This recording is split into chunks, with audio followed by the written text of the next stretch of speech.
Of all of the characters on Community, Britta Perry had the weirdest, and in many people's eyes, worst, arcs on the show. Starting out as the tough-as-nails idealist, over the show's run, she turned into someone that at times felt almost unrecognizable. When we met, you were an eclectic anarchist. How did you become the group's airhead? But if we take a closer look at Britta's story, we see that she isn't the worst. And her journey actually makes a surprising amount of sense. So why was Britta the way that she was? And what made us love her anyway? If I had no self-awareness, I think I'd know. From the start, Britta fell into a number of well-worn tropes. She quickly became known among her new friend group for being a total buzzkill. Knock, knock! Who's there? Cancer! Oh, good! Come on in! I thought it was Britta! She's someone who has a lot of ideas about the world and how it should be, and isn't afraid to share them. All the time. While Britta was usually championing genuinely important causes, we soon came to find that her persona was a bit of smoke and mirrors. She was actually far more interested in appearing to be a good person, in seeming to be saying and doing the right thing, over actually following through and doing what's right. I can excuse racism, but I draw the line at animal cruelty. You can excuse racism. She often contradicts herself and doesn't live up to the lofty moral standards she claims to have. She's also got a pretty bad case of not like the other girl syndrome, on top of her hipster going against the crowd nature. Maybe I don't want a new path, or any path. Maybe I'm not done raging against the machine! With all of these forces combined, it's not a surprise that she could be a pretty grating presence to her friends, to the point that they verbed her name. Look at the arrow. You ran these through the machine upside down. She Britted it. But why is Britta so Britta? Britta had a difficult adolescence, starting from the time a mascot got creepy with her at her birthday party as a child and her parents didn't believe her. This and other less than stellar parenting on their part caused a schism between them, and Britta began to rebel more and more. She eventually dropped out of high school and her life spun off in a number of wild directions. Britta is someone who is always looking for direction, to be a part of something bigger than herself that she can feel gives her purpose and makes her feel justified in her own place in the world. Humanity is premiering, you jags! She joined the Peace Corps and traveled the world, joined a number of activist groups, and even lived in New York City for a while, which she won't let anyone forget. I lived in New York, Troy. I know what a bagel is. But nothing she tried ever seemed to really stick, or to give her that direction in her life that she was secretly so desperate for. This journey is what led her to Greendale Community College. Britta hoped that college would give her some structure, but she was also drawn to psychology in particular because her personality at its core stems from a deep desire to feel like she understands what's really going on. And importantly, that she to some degree has the power to change it, or at the very least to try to change it until she gives up and moves on. She sees herself as a voice of reason, and imagines that she has a more clear view of the truths of the world than everyone else around her. And so it's her job to let everyone know what's up. You should try reading Orwell's 1984. I have. It's a great book. It really awakened me in high school. I think kids should be forced to read it. Me too. She wants to be able to categorize everything in black and white terms, right or wrong, good or evil, because it makes the world easier to understand, and allows her to ignore any of the gray areas of life that she doesn't want to contend with. Relationships are also, perhaps unsurprisingly, a bit of a tough spot for Britta. She fiercely holds on to her independence, both out of a desire to be self-sufficient and out of a fear of anyone else being able to control her. I refused to give Santa a Christmas list because I didn't want to depend on any man for anything. She has a hard time making friends because she often either scares people away with her intensity or pushes them away with her attitude. When it comes to romantic relationships, she often fares even worse because she's drawn to men with problems who don't treat her very well. But for a long time, deep down, this is the kind of relationship she thinks she deserves. But the big point of contention for fans wasn't the fact that Britta was so, well, Britta, but the fact that she seemingly got Britta'd by the show itself. So why did Britta change so drastically? As a character, Britta got hit with problems from two angles. She was set up with a deliberately annoying personality. Oh, I'd very much mind, Annie. There's no such thing as a quick invasion of civil liberties. But then, over the course of the show, was seemingly rapidly flanderized. You seemed smarter than me when I met you. Thank you. Flanderization is when a character's more minor trait is blown up over a show's run until it becomes the central part of their being to a ludicrous degree. It was coined by TV tropes to describe what happened to Homer Simpson's neighbor Ned, who went from a pretty normal if annoying neighbor in the early seasons to a full-on fanatic. It can often be seen as either a Hail Mary attempt to add some humor into a show, or as the writers just giving up and getting lazy. But Britta's changes didn't start later in the show, when the writers could have been thought to be running out of steam or getting bored. Her changes began quite early on. This may shock you, Annie, but I come from a long line of wives and mothers. Many do. Everyone got their character jumbled and thrown off course during the gas leak year, the joke that the team later used to write off all of the weird changes that came during season 4, when there was a change of writers on the show. But Britta's problems began well before that. While even in season 1, the show was pointing out that Britta wasn't necessarily as smart as she thought she was, as time went on, she was made out to be actively unintelligent. I got a backpack, I got a new notebook. Oh, I got one of those see-through yellow pens so I can do that thing where you color in the words. Highlight? Probably the backpack. It turns out that this wasn't out of a desire to torpedo the character, but instead just to let her join in on the comedy in a more fun way. Jillian Jacobs is a Juilliard-trained actress and hadn't done much professional comedy before getting her part on the show. And once she began to feel more comfortable with it, she wanted to lean into the goofier side of things. He's the one making bad bridges. That's like me blaming owls for how much I suck at analogies. This also gave the show the opportunity to differentiate Britta and Annie's personal growth even further. Annie was very much the traditional smart girl, so sending Britta off in the other direction allowed for many moments of contrast and hilarity. They have tiny little faces. This is why you're the stupidest! If loving worms is stupid, I don't want to be smart. It is! And you can't be! While Britta's character changes might seem out of left field, they actually do make a lot more sense when we look at them in the context of who she is as a whole. Everyone first comes to Greendale with an idea of who they are and how they fit into the world. Morning, boys. I'm Annie Edison. But people call me Psycho because I had a nervous breakdown in high school. That comes to evolve, expand, and sometimes even totally break over time, to allow them to grow into their true selves. I see your value now. Clubbed, why? I see your value now. It's a callback to when we met first season, and me calling you your seasons is a callback to my first season dialogue. Early on, with Britta, it can feel a bit like the writers just wanted to have a punching bag character for everyone else to make fun of for actually caring about anything. But it quickly becomes clear that that isn't the case. They use Britta to explore a very real character flaw, while also allowing the character to grow into someone who actually cares about other people and puts in the work to show it. And while Britta's personality change might be kind of jarring, it actually isn't that unrealistic or out of nowhere.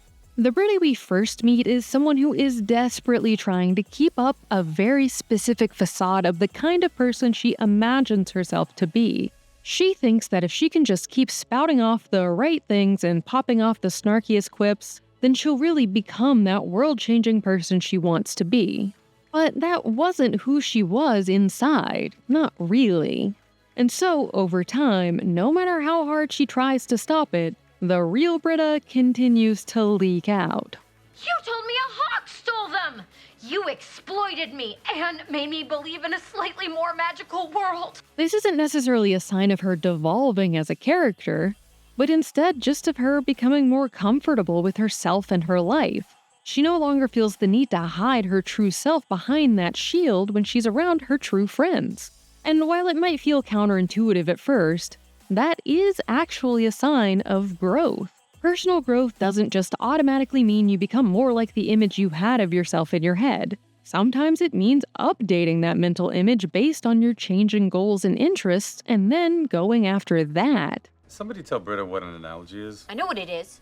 It's like a thought with another thought's hat on. For a long time, the people around her didn't like Britta. But Britta also didn't like Britta. Her biggest win over the course of the show is learning to like herself. And it's that growth that allows her to begin making the big changes she had always hoped for. Building real friendships, having deep relationships, finding a sense of direction in her life, even if it's not the direction she thought she'd be going in. And even if she never stops being annoying, her friends make sure she knows she's not actually the worst in their book. You are the worst! Hey! You do not get to call Britta the worst. While the degree to which the show sanded down her character might be a bit much, as a whole, deciding to let her be more than just annoying, pretentious Britta, and explore other sides of herself, including and especially the goofy and weird ones, was actually a good thing. High on my own drama? People's champion! And through it all, she importantly never lost her best qualities, like her quietly caring and compassionate nature, or her ability to see through other people's bluster. In the end, Britta doesn't end up changing the whole world. The biggest change in her case is actually very local. For the first time in her life, she's making the choice to stay. As Annie and the Bed are heading off to new adventures outside of Greendale, Britta staying behind could feel sad, but really, she's already done that. Her growth instead is now based on being willing to stay in one place and make small changes that can then ripple out and have a big impact. It's not where season 1 Britta likely would have imagined she would end up, but life very seldom takes the path you try to make up yourself. We can all feel like we're the worst sometimes. Like no matter what we do, we're gonna screw things up. No matter how much we want to help, we're only going to cause more problems. And you guys are gonna stop using my name to mean making a tiny and understandable mistake. But Britta shows us that if we're willing to put in the work and accept ourselves and those we care about as we really are, there is a light at the end of the tunnel. Britta is not the worst. She's just Britta, and there's nothing wrong with that. And Britta, you're not the worst. You're the best. The Summer I Turned Pretty has become one of the biggest teen dramas of our current era, and one of the most contentious aspects of the show has actually ended up being the girl at the center of it all, Belly Conklin. She is quite the polarizing figure. While many find her to be relatable, others have had a very hard time connecting with her at all. And some have even come to see her as the villain of the show. Belly's story digs into the true messiness of growing up and trying to figure out who you are in a world that doesn't always seem to make sense. She's cringe, messy, indecisive, a little, okay, maybe a lot, selfish, but not necessarily unrealistic. So let's take a closer look at Belly and her story to uncover why her flaws are an integral part of her growth journey, even if they make us want to yell at the TV sometimes.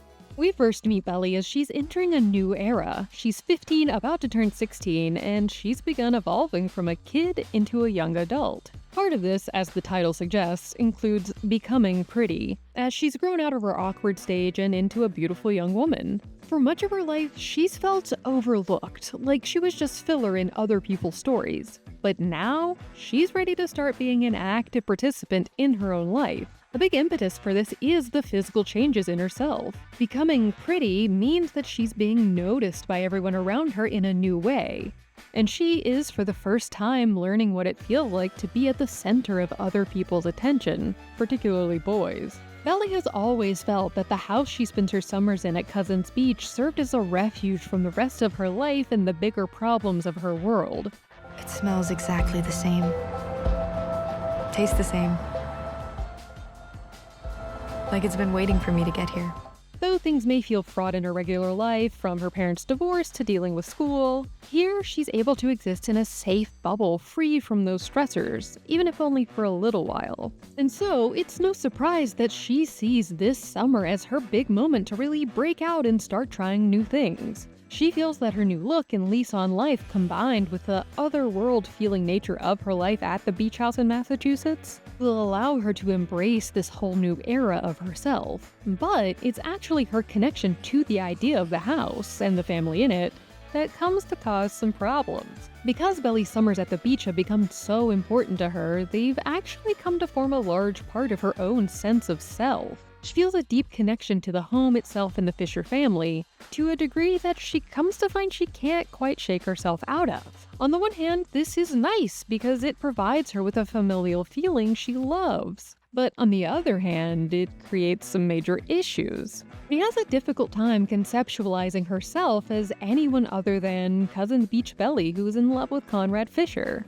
which means that her efforts to expand her world beyond that often end up getting sidelined by her own missteps. Belly isn't alone in her troubles, however. Everyone is having a difficult time dealing with the changes they're encountering in their own lives to some degree. And much to her annoyance, they're also all having a hard time accepting Belly's own growth. Her brother still sees her as a little kid, while Conrad and Jeremiah have noticed her changing, but don't know how to deal with it.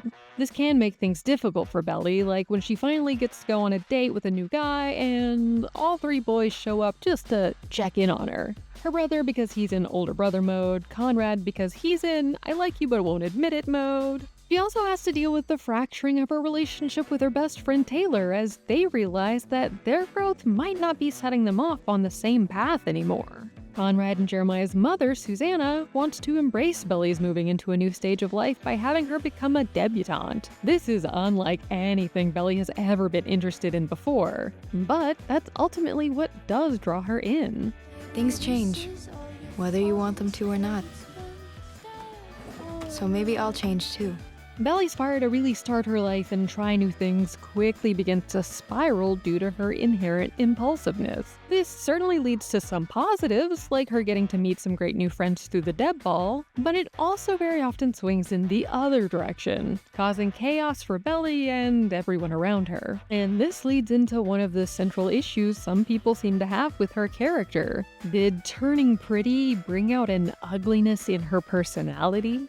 Belly is not a perfect person by any stretch of the imagination. She is very much a teenager bouncing up against boundaries and trying to claw her way into some kind of vibrant, interesting life, even if she doesn't actually know what she wants that to look like just yet. She's messy, sometimes selfish, and often indecisive. As more and more eyes are on her and her actions, she also starts to turn more inwards and think more about herself, which develops into a bit of main character syndrome. It's good that she's taking control of her life and actually working to progress her own story forward instead of just floating, pulled along by everyone around her, but because she's so often only focused on how what she does might benefit or affect her, it often leads her to hurting those left in the wake of her actions. The most obvious place this is apparent is in her relationships with the Fisher brothers. She'd been in love with Conrad for as long as she could remember, but then she also developed feelings for his younger brother, Jeremiah. She spends much of the show wrestling with which brother to choose, but this is really just another manifestation of her larger issue, that she doesn't know what she wants to do with her life. Each brother represents a different possible path, and because she has such a hard time imagining herself on any path that doesn't lead back to that cousin's beach house, she essentially locks herself into having to choose between just those two options. Even when things are clearly not working, she continues to oscillate back and forth between these two options because the idea of having to break out of that habit and truly step out into the unknown, away from the Fishers and the beach house and the cousin's beach belly, terrifies her. This stagnancy, combined with her deeper desire to break out and change her life, causes constant turmoil, because she knows deep down what she needs to do, but actually taking that leap is another story. While Belly might be particularly grating to some, she's not out of line with many of the biggest teen show icons, and if we're being honest, even some of the adults. From dating brothers, to being chaotic and messy but never really having to deal with the consequences of her choices, to struggling with deeper issues that she doesn't quite understand how to deal with. You really want to know what's bothering me? Do you really want to know what's on my mind? Yes.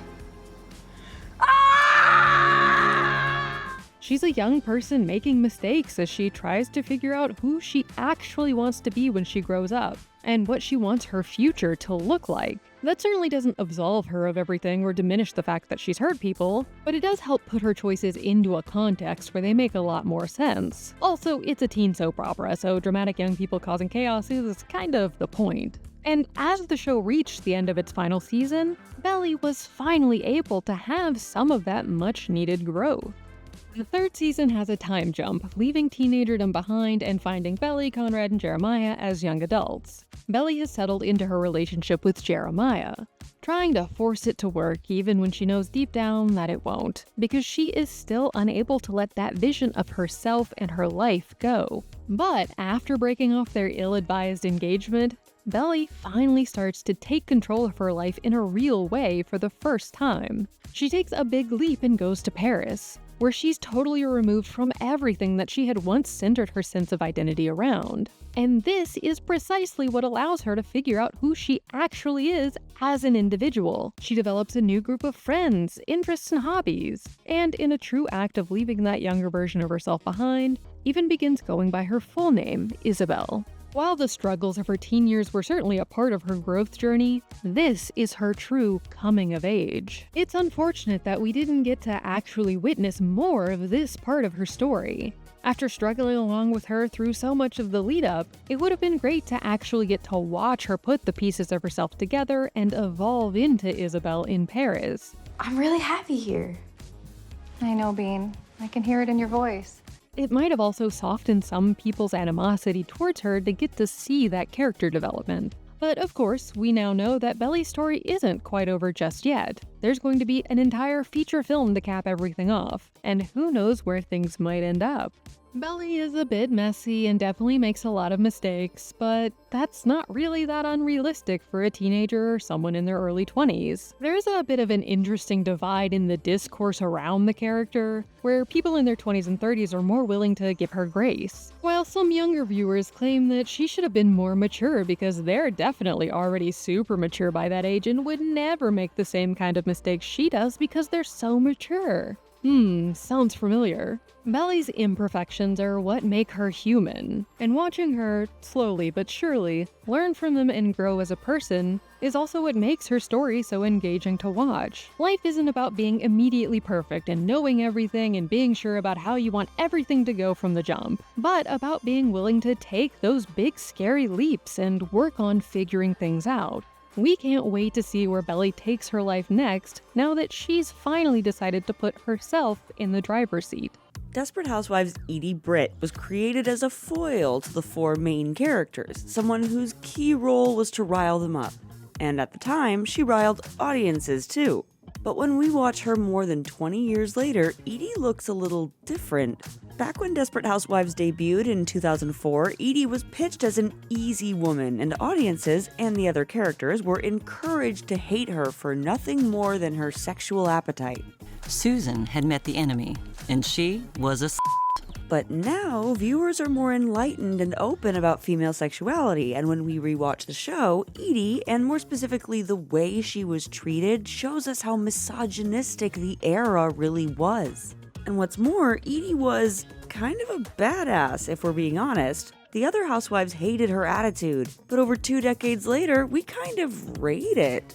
Edie never felt like she owed anyone anything, and we're all about that. Didn't you once say you never mix business with pleasure? No, I said never mix pleasure with commitment. So, was Edie Britt the secret hero of Desperate Housewives? Here's our take. Physically, Edie is almost impossibly attractive, and she's perfectly cast to achieve that vibe, played by former model Nicolette Sheridan. She's also a successful realtor, and while the other women on Wisteria Lane rely on their current or ex-husbands for support, she's powerful and single. You want to make some money or you want to pussyfoot around? The other women characters are threatened by Edie, assuming that their partners want to sleep with her. Oh, and if you're in the mood for a carnival, why not call Edie? I hear you get 3 throws for $1 with her, too. And their fears aren't exactly misplaced. Edie gets together with many of her neighbors' exes. Plus, she so clearly enjoys the effect she has on men and what she gets out of that too, whether it's status or pleasure. Edie Britt was the most predatory divorcee in a 5-block radius. Her conquests were numerous, varied, and legendary. But frequently, she's blindsided by the men she ends up trusting, mostly because the men on Desperate Housewives just aren't trustworthy. When we meet her, she already has 2 failed marriages behind her. In the early seasons, she has serious relationships with Carl and Carlos, but both leave her for their ex-wives. We haven't been happy in a long time? Who are you to tell me I haven't been happy, you miserable son of a bitch? I have been ecstatic. With this pattern, the show reinforces a hierarchy of marriage over other relationships, despite the fact that neither marriage was happier than the husband's relationship with Edie. It's also implied that Edie gets into these relationships with unavailable men because her father was a serial cheat who abandoned her and her mom. Well, when I was 16, my dad had an affair with this woman who had a 10-year-old daughter, and one day he told my mom and me that he was leaving us for them. Here too, there's a strong patriarchal undercurrent whenever Edie talks about her dad. Everyone needs a strong male role model. No, they don't. I grew up without a father, and it didn't affect me one bit. Edie, how old were you when you lost your virginity? In the context of her father devaluing her and her mom, though, it makes sense that Edie might end up with low self-esteem, which is something that breaks through her tough veneer occasionally in brief, vulnerable moments. Trust me, Karen, there is nothing that you could say to make me think less about myself than I already do. But rather than trying to build herself up and work through these anxieties, she runs away, like when she gave up her son to her ex-husband. I gave him up because I wanted to protect him. From who? From me. Aren't you afraid he's gonna hate you? I love him enough to let him hate me.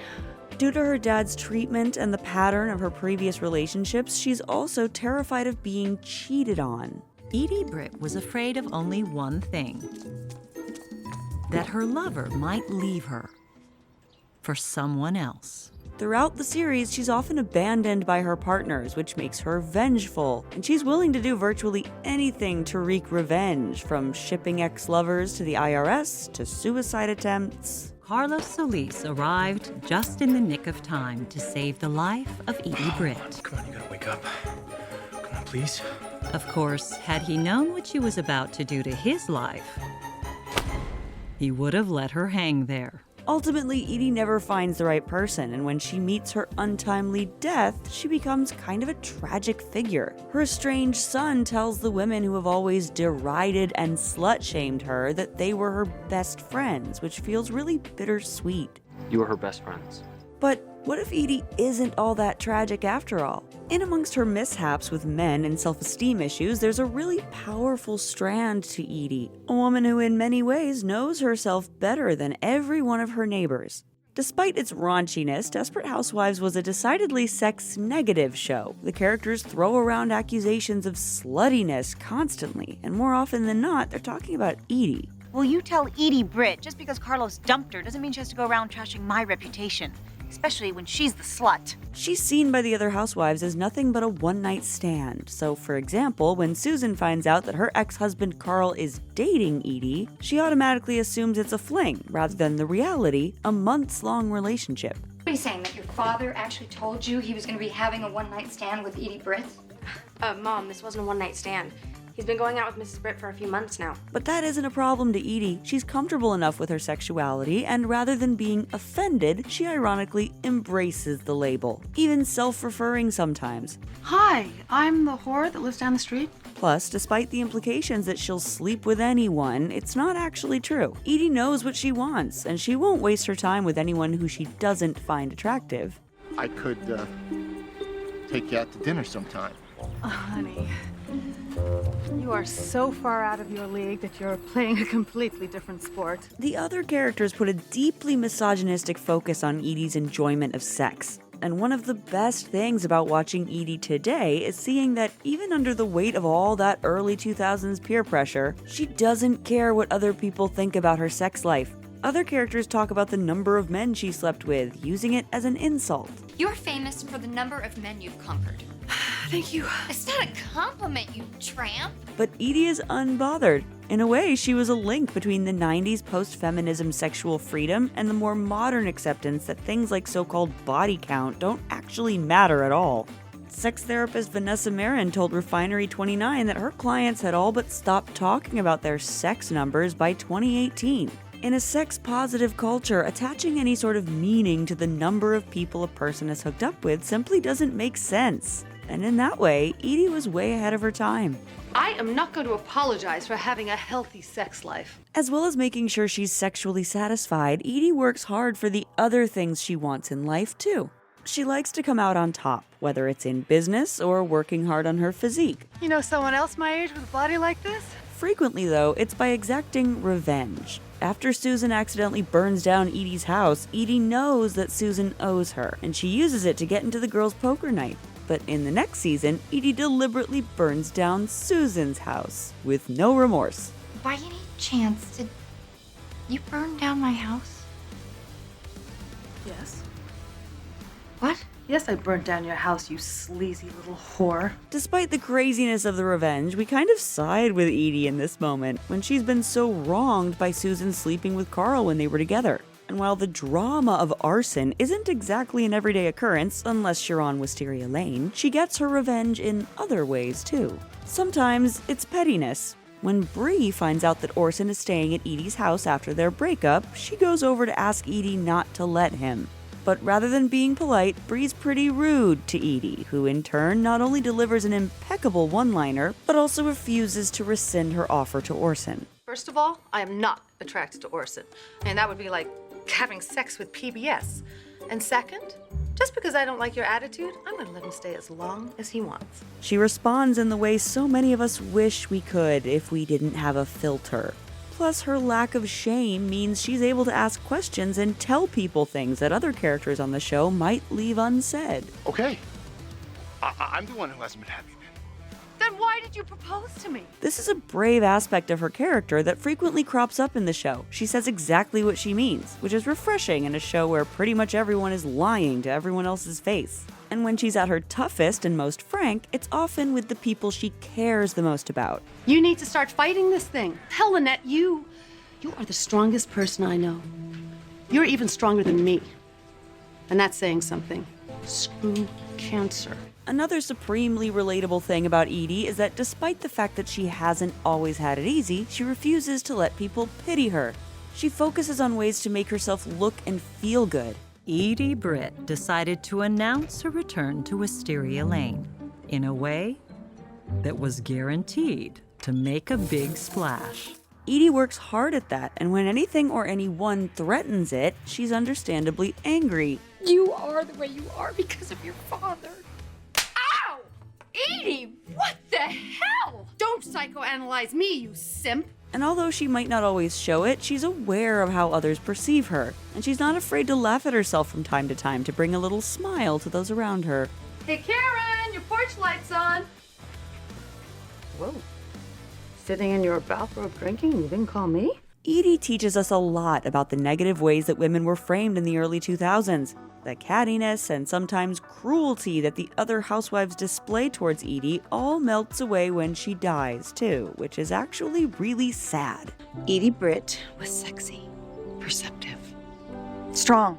It shows us how much better life is when we're kind to people's faces. Many of the ways Edie acts out throughout her 5 seasons could have been avoided if she felt valued by the people around her. Ultimately, she holds enduring lessons for us in the way she behaves. A lot of her actions are pure TV drama, but her consistent refusal to be a victim no matter what life throws at her is inspiring. There's something you should know about me. I don't stay unhappy for long. While the other housewives often pursue things that they know won't make them happy, Edie is focused exclusively on what will. And that's a motto to live by. That's The Take. Click here to watch a video we think you'll love, or here to check out a whole playlist of awesome content. Don't forget to subscribe and turn on notifications.